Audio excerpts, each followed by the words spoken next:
திமுகவுக்கு நிதி, கல்வி, ரயில்வே. தாவேகாவுக்கு கொடைச்சல் தர தயார். அப்பனும் மகனும் பாஜகவுக்கு வெள்ளை கொடி. மதவாத காட்சி, மக்கள் விரோத காட்சி என்றெல்லாம் சகட்டு மேனிக்கு மத்திய பாஜகவை வசைபாடி வந்தது திமுக. இப்போது அந்த கட்சியுடன் கூட்டணி வைக்க ஆயத்தமாக்கி விட்டதாக தகவல்கள் பரபரக்குது. அதை பற்றிதான் விரிவாக பார்க்கலாம்.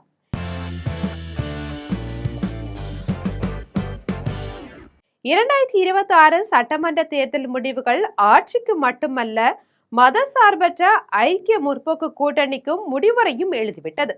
இதனால் செய்வதறியாது திகைத்து நிற்கிறது திமுக. அந்த திமுக இப்போது ஆட்சி அதிகாரத்தையும் கூட்டணி கட்சிகளையும் இழந்து நிற்கிறது. அதிலிருந்து மீள முடியாமல் உட்கட்சி விவகாரங்களிலும் எதிர்கட்சி அரசியலிலும் பெரும் நெருக்கடியை சந்தித்து வருகிறது. ஆகையால் கட்சியை மீட்டெடுக்கவும் சூழ்ந்திருக்கும் நெருக்கடிகளை சமாளிக்கவும் அதிகாரம் தேவை என்ற கமலாலய ஆஃபர்களை பரிசீலிக்க முடிவெடுத்திருக்கிறது. அதனால்தான் பாராளுமன்ற தொகுதி மறுவரையறையை தீர்க்கமாக எதிர்த்தது திமுக. இப்போது தனது நிலைப்பாட்டை தைரியமாக வெளிப்படுத்தாமல் சஸ்பென்ஸாக வைத்திருக்கிறது. இது பாஜக அமைச்சரவையிலும் கூட்டணியிலும் திமுக பங்கேற்க போவதற்கான சிக்னலாக இருக்கலாம். தமிழகத்திற்கும் டில்லிக்குமான போர் என நரேட்டிவ் செட் செய்துதான் 2026 சட்டமன்ற தேர்தலை திமுக சந்தித்தது. பாஜகவை மத்தியிலிருந்து அகற்ற வேண்டுமென காங்கிரசின் கரத்தை 15 ஆண்டுகளுக்கு மேலாகவே வலுப்படுத்தியும் வந்தது. அதை மக்கள் நிராகரித்ததுடன் கூட்டணி கட்சிகளும் கை கழுவின. கொள்கை கூட்டணி என மூச்சுக்கு 300 முறை சொன்ன திருமாவளவன், இடதுசாரி தலைவர்களும் கூட கைவிட்டனர். காங்கிரஸை கூட்டணியில் வைத்திருந்ததற்காக அமலாக்கத்துறையின் அளவில்லா அடக்குமுறைக்கு ஆளானது திமுக. மாநிலத்தில் ஆளும் தரப்பாக இருந்தும் மத்தியிலிருந்து நிதி பெற முடியாமல் திணறியது. காங்கிரசுக்கு நேர்மையான தோழமையாக இருந்தது. அப்படிப்பட்ட திமுகவை அமைச்சர் பதவிக்காக உதறிவிட்டு சென்றுவிட்டன தோழமை கட்சிகள்.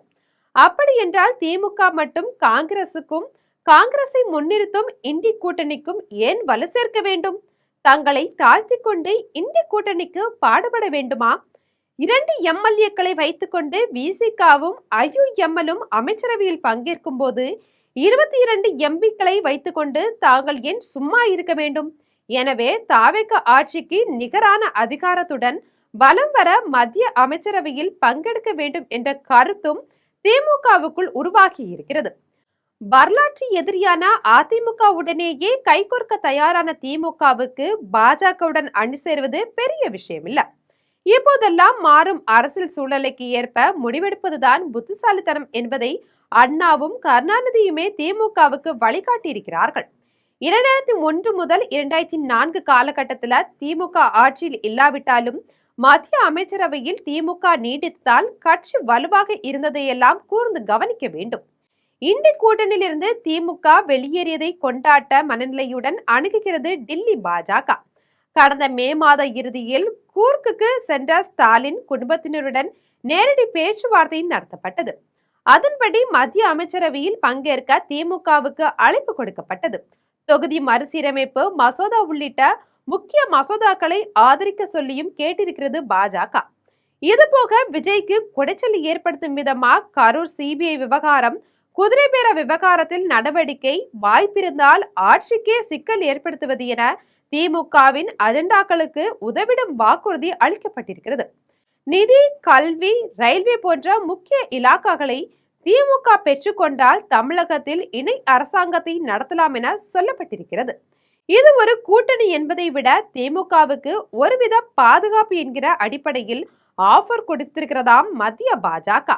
பாஜகவுக்கு எதிரான மத சார்பற்ற கூட்டணியை எந்த ஒரு மாநிலமும் கட்ட தவறிய நிலையில் அதை சாத்தியப்படுத்தி 3 பொது தேர்தல்களில் வெற்றியும் பெற்றுக் கொடுத்தார் ஸ்டாலின்.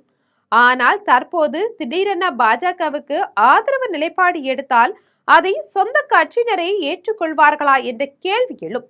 அவ்வாறு நடந்தால் ஒட்டுமொத்த சிறுபான்மையினரின் வாக்குகளும் தாவேகாவுக்கு சென்றுவிடும். தேசிய அரசியலில் காங்கிரஸை வீழ்த்த உதவும் இந்த முடிவு மாநில அரசியலில் திமுகவுக்கு பெரும் பின்னடைவை தரக்கூடிய அபாயமும் இருக்கிறது. மத்திய அமைச்சரவையில் திமுக பங்கெடுத்தால் பாஜகவுடன் கைகோர்த்து திமுகவும் மாநில உரிமைகளை சிதைக்கிறது, நிதி தர மறுக்கிறது என எளிதாக பழி சுமத்தி விடுவார் முதல்வர் விஜய். மேலும் பாஜகவுக்கு எதிராக காக்ரோச் ஜனதா பார்ட்டி என்ற ஜென்சி புரட்சி தொடங்கியிருக்கும் சூழல்ல பாஜகவுடன் கைகோர்ப்பது நல்ல முடிவாய் இருக்காது. ஆட்சி அதிகாரம் இல்லாத பதற்றத்தில் எதிர்காலம் குறித்து யோசிக்காமல் வரலாற்று பிழையை திமுக செய்துவிடக் கூடாது என அஞ்சுகிறார்கள் உடன்பிறப்புகள் சிலர். அதிகாரம் இல்லாத சூழலில் அதை தேடி போவதில் தவறில்லை என்கின்றனர் இன்னொரு தரப்பு உடன்பிறப்புகள். இந்த கணக்கு உண்மையோ என்ற சந்தேகம் எழுகிறது. காரணம், கரப்பான்பூச்சி ஜனதா கட்சி பாராளுமன்றத்தை நோக்கி செல்லும் போராட்டத்தை நடத்தியது. அப்போது போலீசார் இளைஞர்கள் மாணவர்களை கலைந்து போக சொல்லி தடியடி, கண்ணீர் புகை குண்டுகளை வீசி அவர்களை கலைத்தனர். அதை எதிர்த்து ஸ்டாலின் வெளியிட்ட அறிக்கையில் போராட்டத்தில் ஈடுபட்ட மாணவர்கள் மற்றும் இளைஞர்கள் மீது நடத்தப்பட்ட தடியடிக்கு கண்டனம் ஏதும் தெரிவிக்கப்படலை. மத்திய அரசு நடத்தும் தேர்வில் முறைகேடு நடந்ததாக தான் இந்த ஒட்டுமொத்த போராட்டமும் முன்னெடுக்கப்பட்டுள்ளது. ஆனால் பாஜக அரசை நோக்கி எந்த ஒரு கேள்வியையும் ஸ்டாலின் முன்வைக்கவில்லை. இதுபோக போராட்டக்காரர்களுக்கு ஆதரவாக பிரதமர் மோடியின் இல்லத்தை முற்றுகையிட முயன்ற ராகுல் உள்ளிட்ட காங்கிரஸ் தலைவர்களின் கைதுக்கும் ஸ்டாலின் கண்டனம் எதையும் தெரிவிக்கவில்லை. இது இப்படி என்றால், மாணவர்கள் மீதான தாக்குதல் தொடர்பாக சட்டமன்ற எதிர்க்கட்சி தலைவர் உதயநிதி வெளியிட்ட பதிவில் இளைஞர்கள் மீது காவல்துறை காட்டிய அத்துமீறலை வன்மையாக கண்டிக்கிறேன். போராட்டத்தில் ஈடுபட்டவர்களின் கோரிக்கைகளுக்கு தீர்வு காண்பதற்கு பதிலாக அரசு தனது காவல்துறையை கொண்டு பதிலடி கொடுக்கிறது என குறிப்பிட்டிருந்தார். அதாவது திமுக பின்பற்றி வந்த ஒன்றிய அரசு என்பதோ அரசுக்கு கண்டனம் என்பதோ இந்த பதிவில் இல்லை. இதையெல்லாம் பார்க்கும்போது கோகுகாவின் அப்பனும் மகனும் பாஜகவுடன் கூட்டணி வைக்க தயாராகிவிட்டனர். இது போன்ற அரசியல் செய்திகளை உடனுக்குடன் தெரிந்து கொள்ள ஜெம் தொலைக்காட்சியுடன் எப்போதும் இணைப்பில் இருங்கள்.